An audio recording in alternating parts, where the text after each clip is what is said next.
100 Hispanic Women, Inc. recently celebrated women in their programs by awarding scholarships to Latinas, providing them with better access to opportunities in professional development. And here to share more, we welcome the president of 100 Hispanic Women, Nancy Genova, along with the recipients of this year's scholarships, Cindy Bautista Thomas, Claudia Pagua, and Catherine Rosario. Hello and welcome, ladies, and thank you for being here with us. Good morning. Thank you. Hello, Nancy. Welcome. Thank you. Congratulations on this new role of being the president of 100 Hispanic Women. Well, thank you. Thank you. Actually, I'm celebrating my second anniversary this month as president of the organization, and we've done so many things over the last 2 years. We really have a great sense of pride and a great sense of reward for everything that we're doing. It's 2 years already? It's already 2 years. Wow. Well, I know we were supposed to have you on the show when you were first Right. becoming president, and so this is the first time we're introducing it to our audience, and this is after somebody who's been the president, having been there for so many years. Right. So I can only imagine what kind of task that's been for you.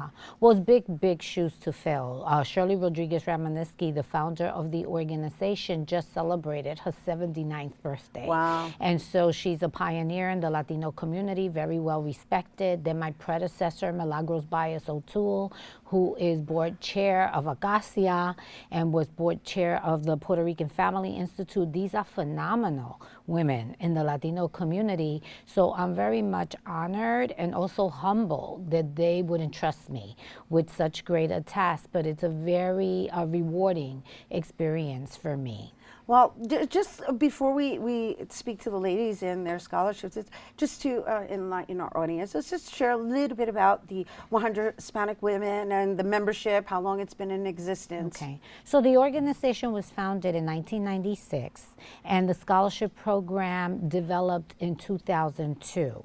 The program initially, Shirley started the program to give networking opportunities to Latinas. 20 years ago, Latinas were just arriving in the professional arena. She wanted a place where they could maximize what they were doing and a place where they could commiserate and kind of talk about what's working, what are the challenges, what are the accomplishments. Well, she quickly recognized that education was very important and in the forefront of Latinas really making it, because she herself didn't have a college degree, but back then the demand for this level of education wasn't as much as it is today. Right. And so she had the vision to start the organization. After that, we also were responsible for a school that's right here in the Bronx called the Bronx Global Leadership Academy for Girls, which she maximized all her contacts in order to develop that school. So we developed 3 different types of scholarship programs. One is the Young Latina Leadership for bachelor level students. Okay. We have the Graduate Fellowship Program, that's for graduate students, master's level or PhDs. And we have the Shirley Rodriguez Ramaniski, that's for somebody that wants to go into government service or healthcare administration, which were the things that she was devoted to. Which is a great segue into Cindy Bautista. Okay, so Cindy, congratulations. Thank you. You are quite an inspiration of a woman. I mean, I happen to know you, and you have so many kids, and you have a husband, and yet you still find the time to seek your PhD, and now you just now you're being assisted by the 100 Hispanic Women. How do you do it? Thank you. With God first. Yes. And I have an amazing support system, starting with my mother and my husband, and my kids are tweens and teenagers, and so they know when to leave mommy alone because she's working on schoolwork. And I balance my life in a way that I enjoy my life to the fullest. I maximize all opportunities and all support systems. And so, where are you receiving a doctorate in? I'm at the CUNY Graduate Center. I'm a social worker by training, and I'm doing my PhD in urban education.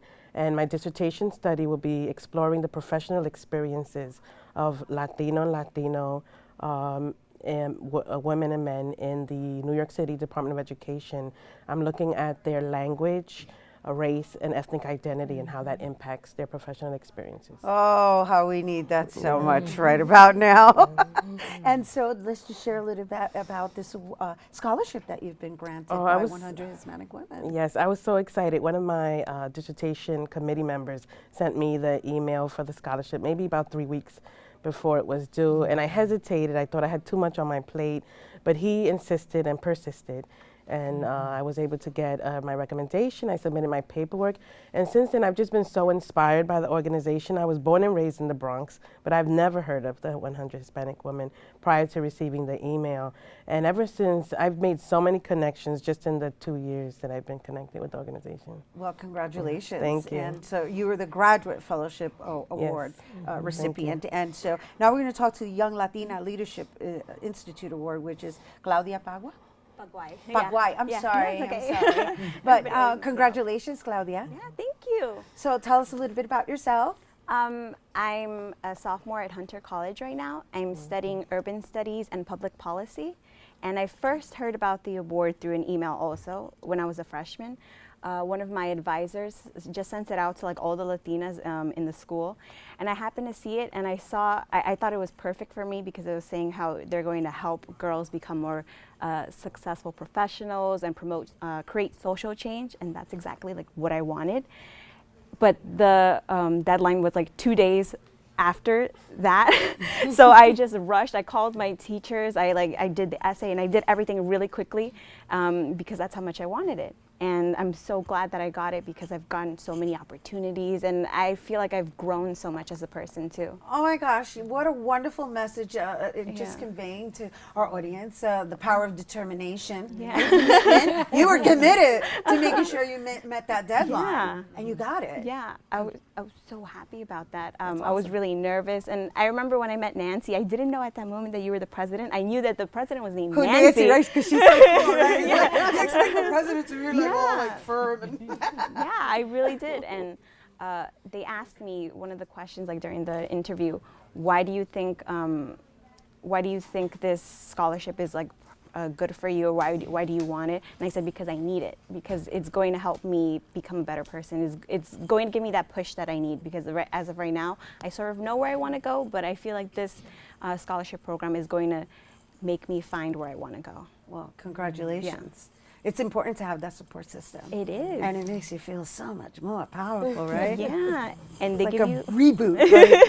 Right? I can do this. Yeah, and they gave me a lot of opportunities too. Actually, Nancy and I went to the White House, and for the White House Initiative on Educational Excellence for Hispanics, and there was a Latinas in the U.S. Summit, and I met so many wonderful people, and just like my confidence boosted up even more because of that. Bravo, Yeah. bravo. So Hilda, she was the recipient of the new award, right? Yeah, this is Catherine. Catherine. Oh, I'm sorry. Soriano. I'm looking at the names here. Right, I did introduce Catherine. Hilda didn't make it. Yeah. Yes, she's the recipient of the new award. So just share a little bit about that new award before we speak to her. Okay, so this award is in honor of our founder, Shirley Rodriguez Ramaniski. And so we wanted an award for someone that would go into either public administration or healthcare administration. And the recipient, the first recipient, because that's a historic person, had to be a stellar student that had an outstanding background that would be able to represent Shirley in our organization well. And we found such a student in Catherine. Well, congratulations, Catherine. you. What an introduction. I know, I'm so honored. How's it been for you so far? It's been like a whirlwind of just emotions. Like it's been like an emotional roller coaster, but I'm really excited. It's a similar story right here. Like I had maybe 3 days to submit my application, get 2 letters of recommendation, just get all my paperwork together. So I was like, let me just go for it. It's worth it. You know, it's an amazing organization. And when I received the email for the actual interview, I was just like, wow, you know. And when I met Nancy and actually had the interview, it was just an amazing experience. Yeah, you know, it's very interesting how you all come from different backgrounds and you're all Latina. It's so beautiful. I'm just in awe sitting here admiring you all and your professionalism and just the warmth. There's a humility that you each carry that is just really refreshing. And so Nancy, You're doing an amazing job. Well, thank you. You know, I get inspired every day when I speak to the young Latinas in our programs. It's so inspiring because they're doing so much great work in the community. Cindy's dissertation and what she's focusing on is going to be like a historic kind of work. So she's on the forefront of that work, and she's part of our organization. What could be more inspiring and exciting than that? You look at somebody like Claudia, who at such a young age has already visited the White House, and we were one of only 16 agencies selected, and none of the other students from the other agencies spoke up at the conference. And here comes Cindy, and she asks a question, you know, poised and put together. And when I look at Catherine and I look at what she's going to be representing and all the work that we're going to be doing together, that's very inspiring. It looks different for our community in the future because, you know, nobody's coming to save us. We have to save ourselves. Apparently. And so, that being said, you need preparation in order to do that. Because when you go out to represent your community, you have to be prepared. And this really represents the preparation that is going into the women in our community. I couldn't be happier, and I couldn't, you know, this is part of my life work. You know, I've done work in HIV, I've done work in healthcare, I've been an educator, but this is so rewarding. Well, thank you, ladies of 100 Hispanic Women. And thank you for your words of wisdom, because she's right. Proper preparation prevents poor performance. Remember that. For more information on how you can be involved with 100 Hispanic Women and become a member, you can visit 100hispanicwomen.org.